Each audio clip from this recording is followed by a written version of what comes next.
சென்னையில் இளம்பெண் கார் ஏற்றி கொலை செய்யப்பட்ட சம்பவம் மிகப்பெரிய பரபரப்பை ஏற்பட்டிருக்கிறது. இது தொடர்பாக கைதான சுமன் என்கிற நபர் வாக்குமூலம் அளித்திருக்கிறார். எமது செய்தியாளர் சாலமன் இணைந்திருக்கிறார். சாலமன், சம்பவம் நடந்தது எங்கே? அந்த பப்பில் என்னாச்சு? கைதான நபர் என்ன வாக்குமூலம் கொடுத்திருக்காரு? கொலை செய்யப்பட்ட பெண்ணின் தாயார் அங்கே புலம்புவதும் நம் காட்சிகளில் பார்த்து கொண்டிருக்கிறோம். என்ன நடந்தது என்பதை விரிவாக சொல்லுங்க சாலமன்.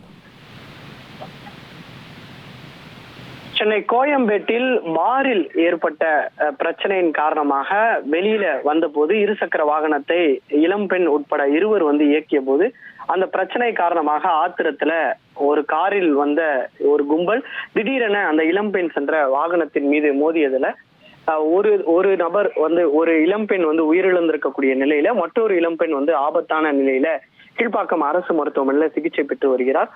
குறிப்பாக இந்த சம்பவம் தொடர்பாக சிஎம்பிடி போலீசார் வழக்கு பதிவு செய்து தீவிர விசாரணை மேற்கொண்டு வருகின்றனர்.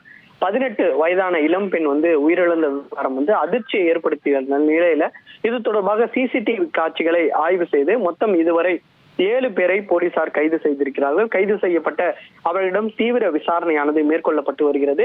இந்த வழக்குல முக்கிய நபராக பார்க்கக்கூடிய, அதாவது காரை இயக்கி ஒரு இளம் பெண்ணை மோதி உயிரிழக்க செய்த அந்த முக்கிய நபர் சுமந்த் என்பதும் தெரிய வந்திருக்கிறது. அவரிடம் போலீசார் தீவிர விசாரணை மேற்கொண்டு வருகின்றனர். குறிப்பாக அவரது கார்ல திமுக கொடி பொருத்தப்பட்டு இருந்ததால பெரும் சர்ச்சையானது. தற்போது அவரிடம் நடத்தப்பட்ட விசாரணையில இந்த திமுகவோட கொடி பயன்படுத்தியதற்கான காரணம் என்பது குறித்து தெரிய வந்திருக்கிறது. குறிப்பாக அந்த சுமனோட மாமா முன்பு முக்குளத்தோர் புலிப்படை கட்சியில அவர் இருந்ததால அவர் கார்ல இது போன்ற திமுக கொடி பொருத்தியதாக சுமன் தரப்புல விளக்கமானது கொடுக்கப்பட்டிருக்கிறது. ஆனால் இவருக்கும் அந்த கட்சிக்கும் எந்த விதமான தொடர்பும் இல்லை என்பதும் போலீசாரினோட விசாரணையில தெரிய வந்திருக்கிறது. அதே போல போலீசார் எதற்காக இந்த சம்பவம், அதாவது கொலை அரங்கேற்றத்திற்கான காரணம் என்ன என்பது குறித்து விசாரணை மேற்கொண்ட போது இந்த பப்புல அந்த இளம்பெண் உட்பட அவரது நண்பர்கள் நடனமாடி கொண்டிருக்கிறார்கள்.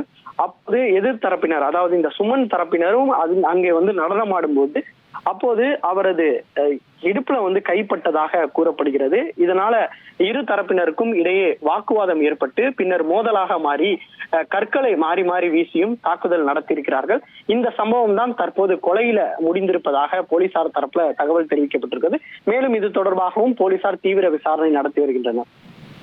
உங்களுடைய தகவல்களுக்கு நன்றி சாலமன். ட்ரெண்ட் ஆக்கிக்கோங்க. தந்தி டிவியின் சப்ஸ்கிரைபர்ஸ் அண்ட் ஃபாலோவர்ஸ் குடும்பத்துல நீங்களும் இணையுங்க.